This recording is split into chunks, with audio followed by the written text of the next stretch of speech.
Ready? Chapter 44. Simon said. Aino and Juha walked back to join the rest. Keon looked up at them. Ah, that reminds me, Juha exclaimed. Leah has been gone since that day. No one knows where she is.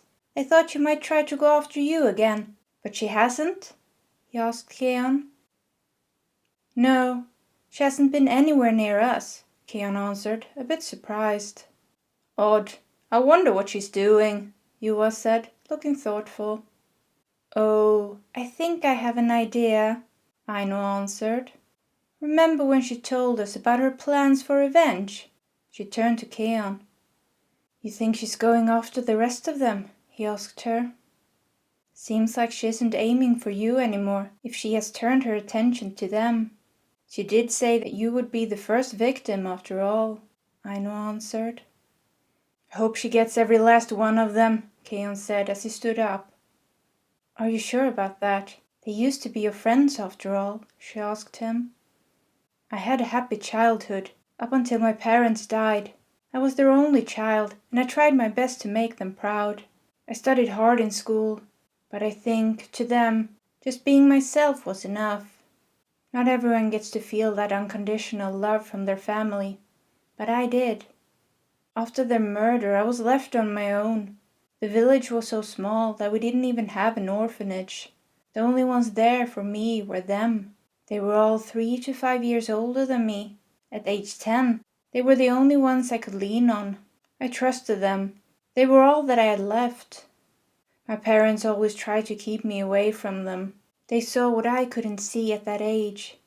How bad those who called themselves my friends actually were. All I saw were 5 other guys who wanted to hang with me, despite the fact that I was younger. I felt like I was included, that I was one of them.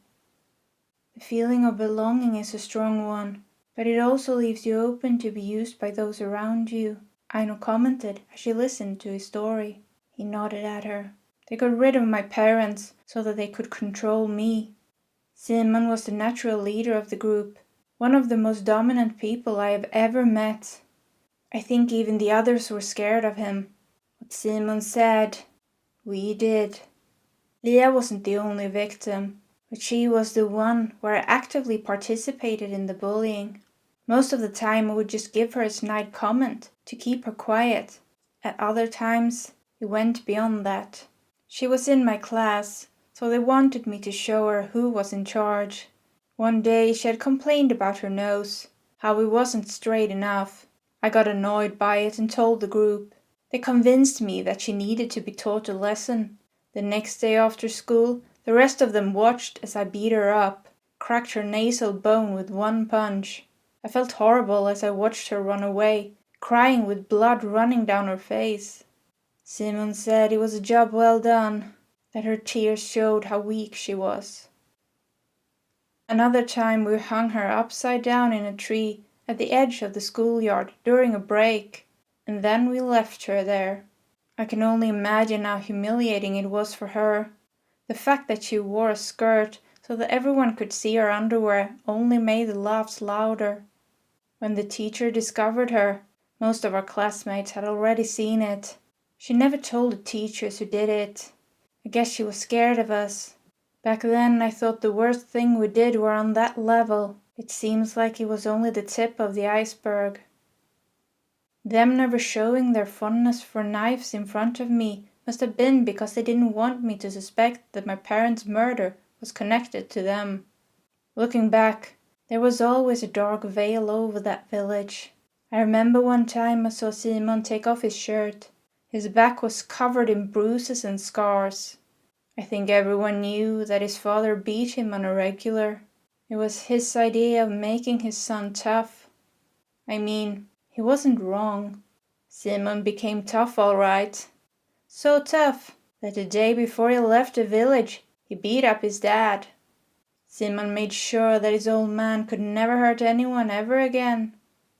He blinded him and crushed both his legs. That man never walked another step. He died not long after that, a shell of the man he used to be. Were all of you from broken homes? Aino asked Keon. Not all of us. Anders had a normal upbringing. The problem with him, well, he wasn't particularly bright. However, in his own mind, he was a genius.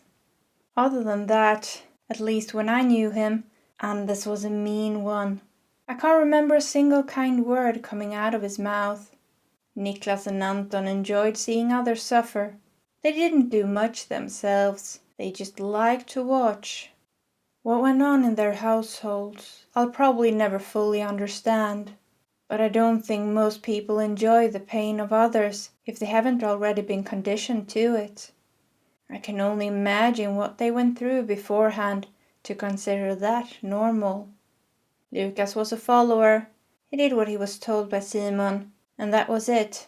I guess I was a follower too, in the end.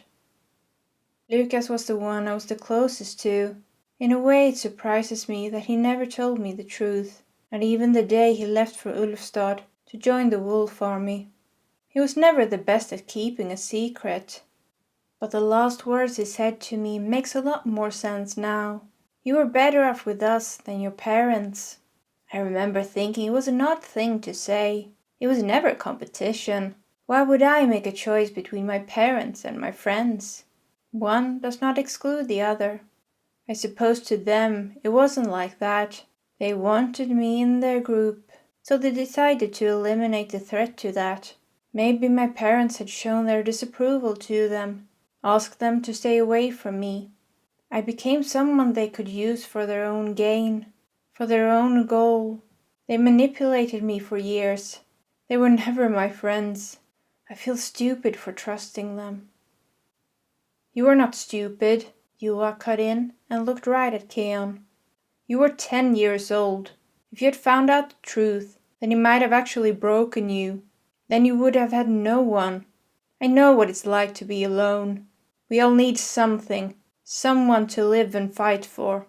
Might have been a lie, but it was what you needed at that moment, not to fall apart. Keon looked up at the Lieutenant General in surprise as the man continued. What do you think would have happened if the other villagers would have found out the truth? Would they have done anything to them? Keon lowered his head. No, I don't think they would have. Maybe the villagers even suspected them. I guess it was easier to pretend that everything was fine, so that everyone could continue on with their lives as usual. Not once during all these years did I suspect them. It wasn't until Leah said it straight to my face that I realized what a lie my life has been. I've always followed and trusted others so easily. Being naive has brought me nothing. That's not true, Aino said to him as she crossed her arms. That day in the forest, you stayed by my side. Most other people wouldn't have. They would have kept running and never looked back. You didn't. You made the choice to trust me. You put your destiny in my hands. Do you regret it? Not for a second, Keon answered her without any hesitation.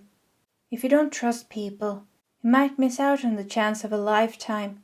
Sometimes it's better to be naive than to distrust everyone around you. Believing in the goodness of others isn't a bad trait.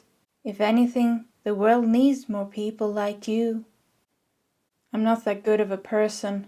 Everything I did to Leah, I can't erase it, he said to Aino as he felt the guilt rise within him. No, but you can apologize and become a better person. Learn from your past and not make the same bad decisions again. You have done all those things. We know the person you have become. You're not the same as you were back then. One day Leah will see that too, she answered him. Keon looked back at Aino. Leah, was she really going after his former friends? He took a deep breath.